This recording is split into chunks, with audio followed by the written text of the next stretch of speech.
Hello, good morning everyone. I'm Jessica, and for today, I'll be showing you on how I redesign, restore, and recycle my clothes.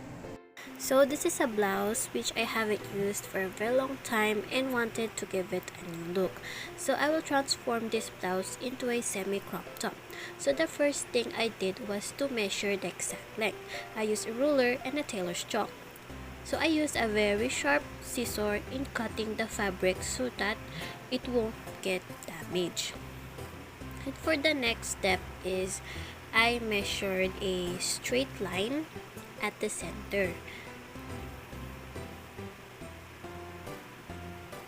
So after cutting it, I started putting pins at the edges so that it would have a straight line, or so that it would be straight when I will sew it. So I started sewing a blanket stitch at the hem on both sides.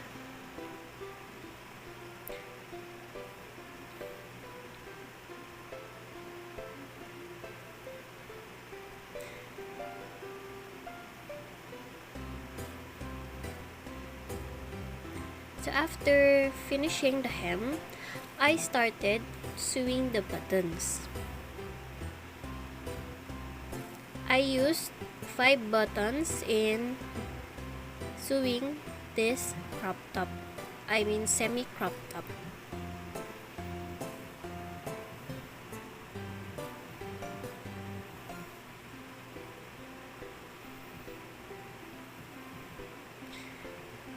I use a tailor's chalk in measuring the holes, button holes, and I use a very sharp scissor in cutting the holes very gently so that I won't be able to make a big hole, and that will damage the fabric.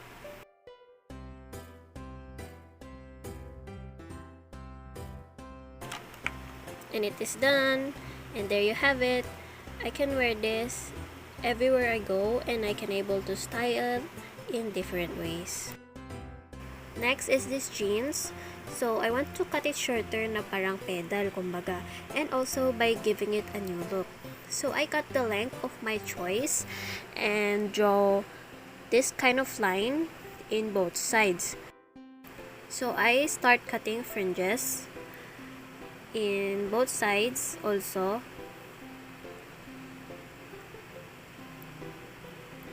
Tapos, ginusot-gusot ko siya para maging ganito yung outcome.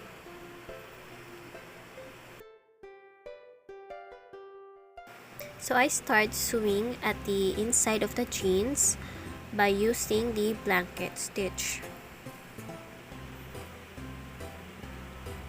And the final outcome would be like this. I'm really satisfied with how it looks, and I think I will gonna do this with my other jeans. So this is one of my old dress which I'm not using it anymore and wanted to recycle it. So I want to make this a pillowcase because I don't have any money to buy new pillowcase.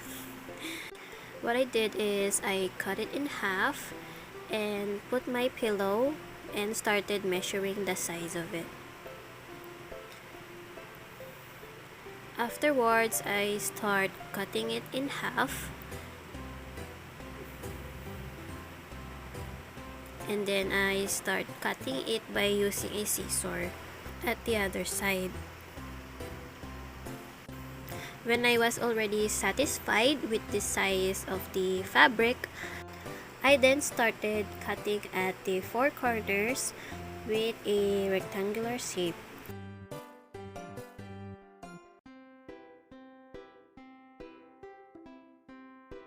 So what I did next is to cut it in fringes in all sides with the correct measurement, of course. And then I already put my pillow and start tying at the sides like a knot 2 times so that it will not fall off. Medyo natagalan lang ako dito kasi nahirapan akong magtali sa likod.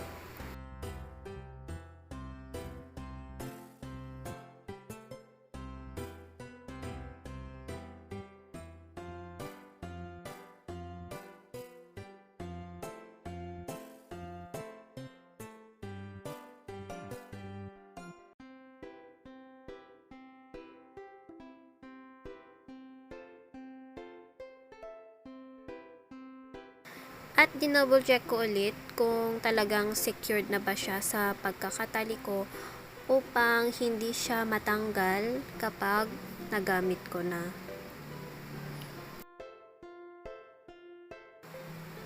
And there you have it, new pillowcase from scratch. So this is one of my favorite black pants na mostly ginagamit ko.